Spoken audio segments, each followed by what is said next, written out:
Welcome to the master classes. कैसे हैं आप लोग? उम्मीद करता हूँ अच्छे होंगे और फिट होंगे। सो बच्चों, लास्ट क्लास में हमने डिसोल्यूशन को ख़त्म कर लिया था और मैंने कहा था कि नेक्स्ट क्लास से हम कंपनी अकाउंट शुरू करेंगे, जो कि बहुत इंपॉर्टेंट बुक है, बहुत इंपॉर्टेंट टॉपिक है। और ये बुक और ये टॉपिक आपको इस साल काम नहीं आएगा, आगे भी काम आएगा। फर्स्ट ईयर में, सेकंड ईयर में, CA CS MBA कुछ भी करते हो, अकाउंट्स और फाइनेंस की फील्ड में अगर आप जाते हो तो समझो आप जॉब कहाँ करोगे, आप जॉब किसी कंपनी में करोगे। तो कंपनी के बारे में जानना, उसकी बेसिक नॉलेज होना, शेयर्स की बेसिक नॉलेज होना, वो सब अब आपको आ जाएगी इस चैप्टर से। पर उसके लिए आपको ध्यान से पढ़ना होगा। तो कहीं मत जाइए, शुरू करते हैं आज की क्लास एक ब्रेक के बाद।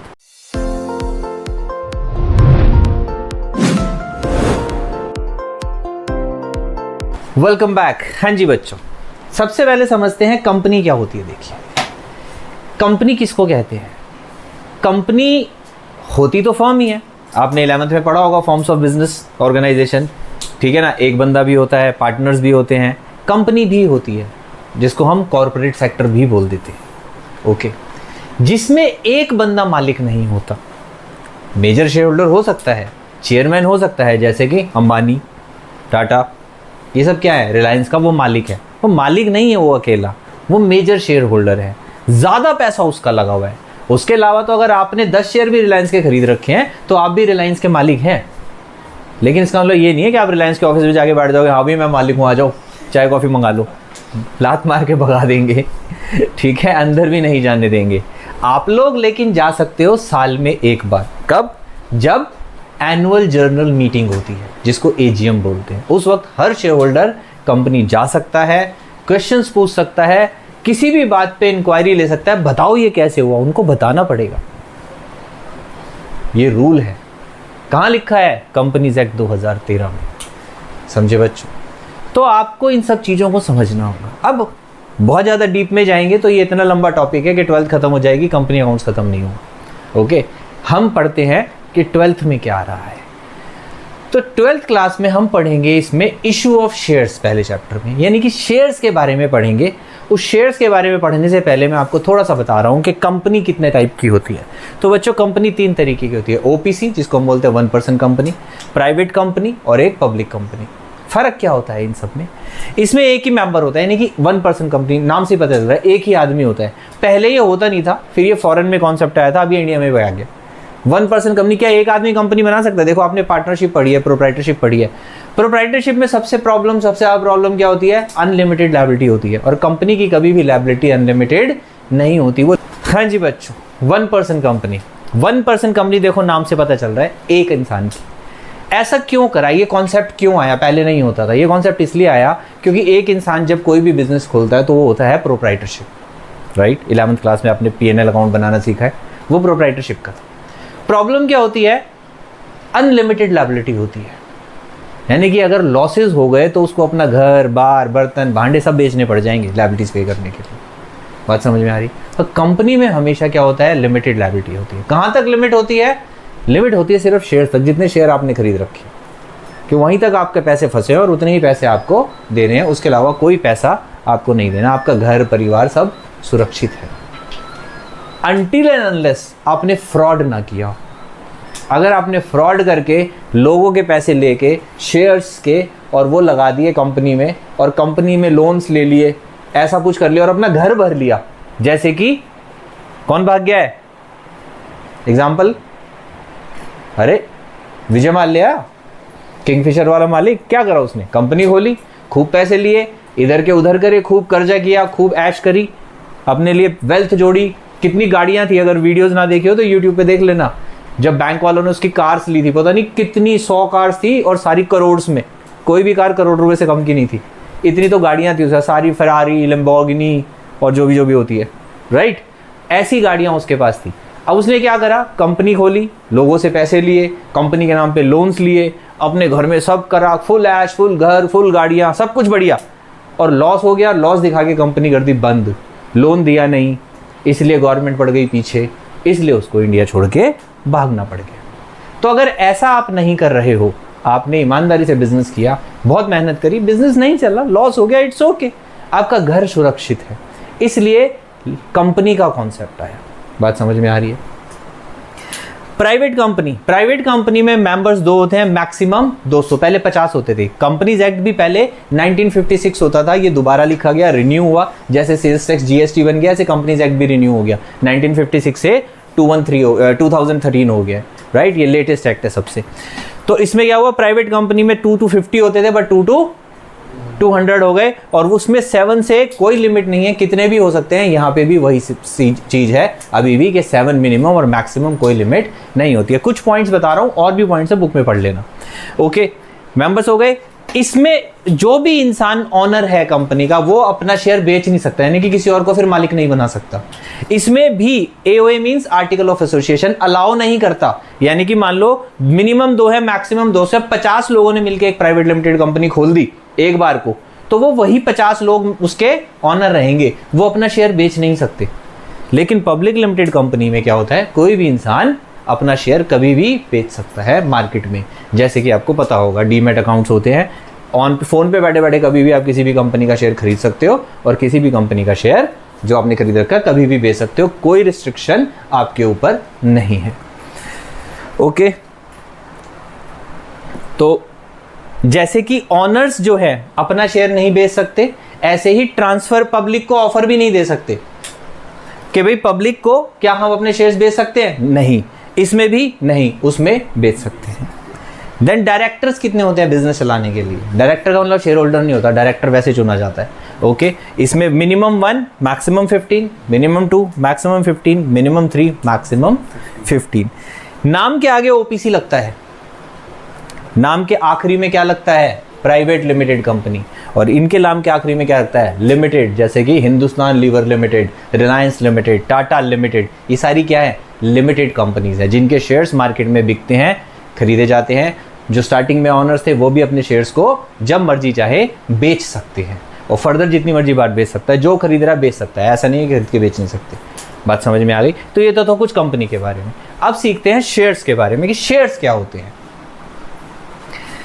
शेयर देखो बच्चों क्या होता है, अब समझो, मान लो कि एक कंपनी खोलनी है मुझे, राइट, या मान लो हम 7 लोग हैं और हम सबको मिलके एक कंपनी खोलनी है, क्योंकि हम जब पढ़ेंगे इस चैप्टर में बेसिकली इसके बारे में पढ़ेंगे, ना हम इसके बारे में पढ़ेंगे ना हम इसके बारे में पढ़ेंगे। हमने पढ़ना किसके बारे में, सिर्फ पब्लिक लिमिटेड कंपनी के बारे में पढ़ना, पब्लिक लिमिटेड के शेयर्स के इशू से रिलेटेड टॉपिक है हमारा ये पहला चैप्टर जो हम पढ़ेंगे। ओके, अब मान लीजिए एक पब्लिक कंपनी है, ओके, उसमें जितने भी मेंबर्स हैं स्टार्टिंग के 7 हैं, 10 हैं, 20 हैं, जो भी हैं, वो लोग चाहते हैं कि हम एक बड़ा प्रोजेक्ट बनाएं, बड़ी कंपनी खोलें।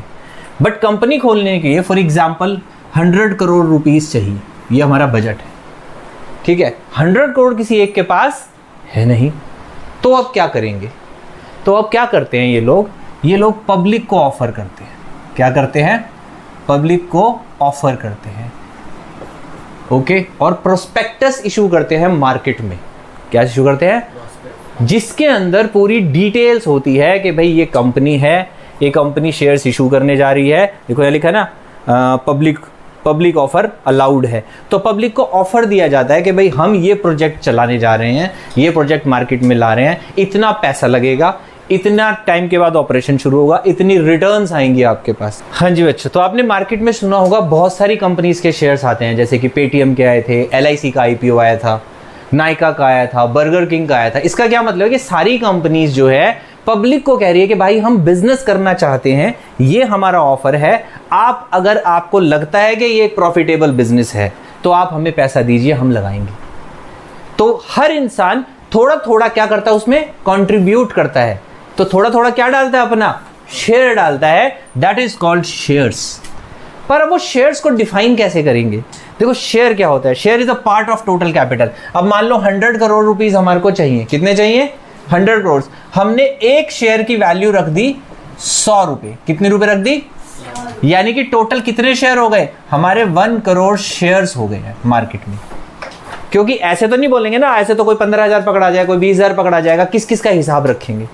तो कंपनीज क्या करती है, अपने टोटल अमाउंट को शेयर्स में कन्वर्ट कर देती है। तो कंपनी ने मान लो क्या करा, एक शेयर की वैल्यू रख दी 100 रुपए और बोल दिया कि भाई हम 1 करोड़ शेयर्स इशू करने जा रहे हैं, जिसका प्राइस क्या है? 100 रुपए है। अब आपको जितने शेयर खरीदने हैं वो शेयर खरीद लो, बात समझ में आ गई शेयर क्या होता है? तो कोई 10 खरीदता है, कोई 20 खरीदता है, कोई 100 खरीदता है। वैसे ऐसा होता नहीं है, एटलीस्ट 100 शेयर्स के लिए अप्लाई करना पड़ता है, ठीक है। मिलते वो भी नहीं है, मिलते उन्हीं को हैं जो ज़्यादा खरीदते हैं, क्योंकि जितने छोटे छोटे शेयर होल्डर्स होंगे कंपनी को उतना हिसाब किताब रखना होगा।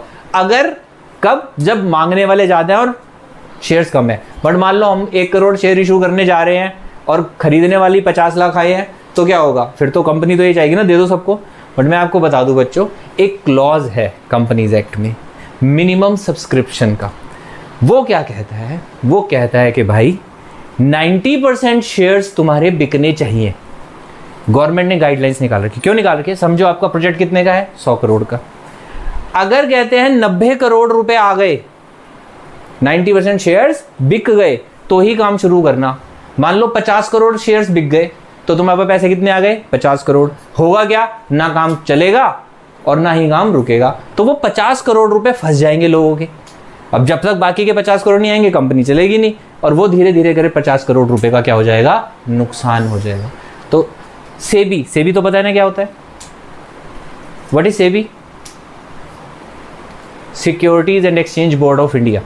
ये एक कॉर्पोरेट बॉडी है, गवर्नमेंट की बॉडी है ये एक, जो डिसाइड करती है कि कंपनी कितने शेयर इशू करेगी। कंपनीज, कोई भी इंसान जो कंपनी खोलता है उसको 2 चीज़ों को बड़ा फॉलो करना पड़ता है। एक कंपनीज एक्ट को, ओके, जो सेंट्रल गवर्नमेंट के अंडर में होता है, कंपनीज एक्ट का ऑफिस होता है। दूसरा SEBI, security and exchange board of India, जिसका ऑफिस दिल्ली में है, सीपी में भी है, और भी होते हैं, ऑनलाइन भी सब काम चलता है सारा का सारा, राइट। तो सेबी की गाइडलाइंस के हिसाब से चलना पड़ता है। अगर आप नहीं चलोगे तो आपकी कंपनी को बंद कर देता है उठा के सेबी, ठीक है। और फ्रॉड के केस में जो डायरेक्टर्स और प्रमोटर्स होते हैं उनको पकड़ के ले जाते हैं। तो इसलिए क्या करते हैं, वो कहते हैं भाई 90% मिनिमम सब्सक्रिप्शन होना चाहिए। तो कंपनीज क्या करती हैं? सबको इस हिसाब से शेयर्स इशू करती है। तो समझ में आया आपको शेयर क्या होता है? अब शेयर्स भी कितने तरीके के होते हैं? शेयर्स बच्चों 2 तरीके के होते हैं, एक इक्विटी शेयर्स और एक प्रेफरेंस शेयर्स। इक्विटी शेयर्स और प्रेफरेंस शेयर्स में फर्क क्या होता है? पहले प्रेफरेंस को समझेंगे।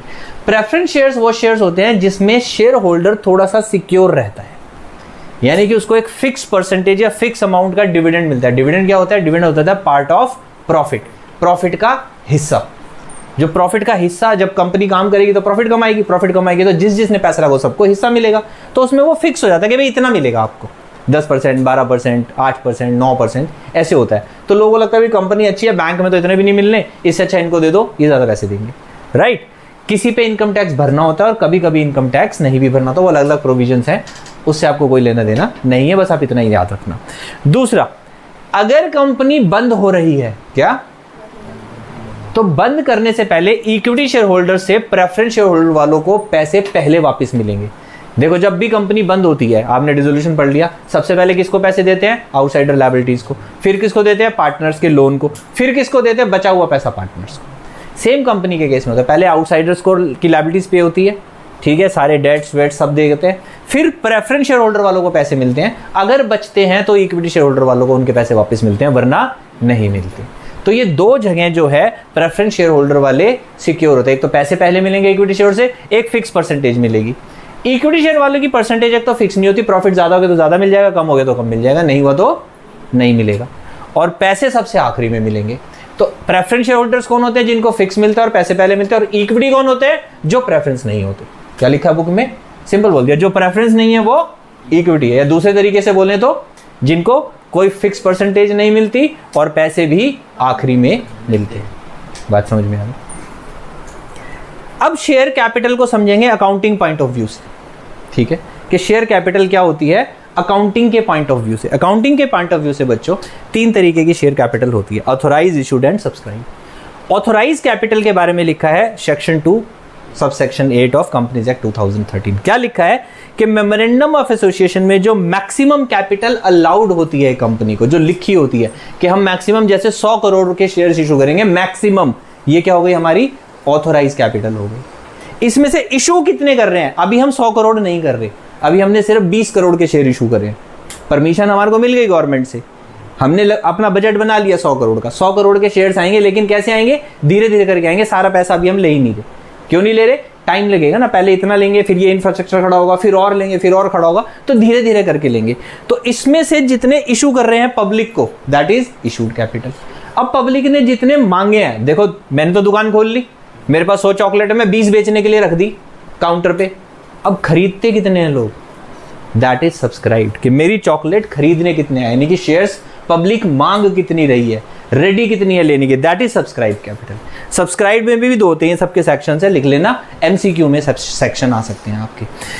Subscribed and fully paid up, इसको लिखना कैसे है, subscribed and fully paid up, subscribed but not fully paid up. अब ये क्या होता है, subscribed and fully paid up, यानी कि पब्लिक ने, अच्छा अब होता क्या है बच्चों, एक छोटी सी और बात जो हम इस चैप्टर में पढ़ेंगे, ये जो पैसे होते हैं, एक शेयर हमने कितने का रखा है, 100 रुपए का, जरूरी नहीं है 100 रुपए एक साथ ले, कंपनी क्या करती है, धीरे धीरे करके लेती है, 10 रुपए ले लिए, फिर 20 रुपए ले लिए, फिर 30 रुपए ले लिए, फिर 30 रुपए ले लिए, ऐसे कर करके 3-4 बारी में ले सकती है कंपनी पैसे, ठीक है, 4 बारी होता है मैक्सिमम।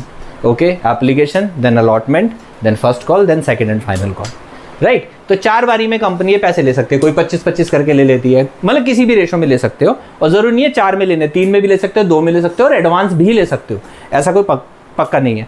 तो अब जब क्या होता है, जब कंपनीज किस में लेती है, धीरे धीरे करके लेती है, तो उसमें क्या होता है, जब पैसे पूरे आ जाते हैं, यानी कि हमने शेयर इशू करे थे, सबसे 100-100 रुपए मांगे थे और सारे शेयर होल्डर्स ने 100-100 रुपए दे दिए, तो वो क्या हो जाएंगे, subscribed and fully paid up.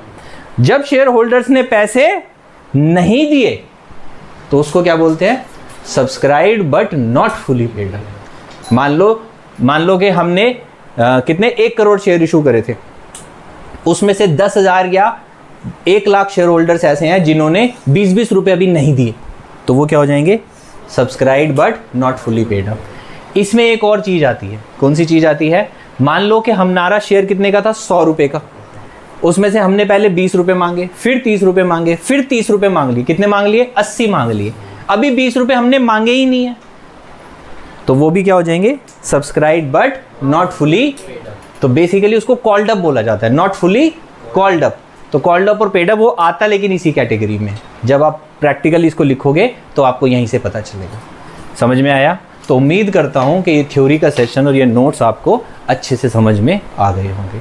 Okay, अगर फिर भी कोई चीज़ नहीं समझ में आई या क्लैरिटी चाहिए, वैसे तो बुक में सब कुछ लिखा हुआ है लेकिन बहुत सारे पेजेस में लिखा हुआ है, मैंने इसको एक बोर्ड में आपके लिए शॉर्ट में बना दिया है। फिर भी अगर आपको किसी टॉपिक पे क्लैरिटी चाहिए तो आप मुझे कमेंट बॉक्स में कमेंट कर देना, मैं कोशिश करूँगा उस पर छोटा सा नोट या छोटी सी वीडियो या शॉर्ट बना के आपको भेज दूँगा। ओके, सो बच्चों, अगर वीडियो पसंद आई हो तो लाइक कर देना और चैनल सब्सक्राइब कर देना। मिलते हैं नेक्स्ट क्लास में आगे के क्वेश्चंस के साथ। Till then please take care.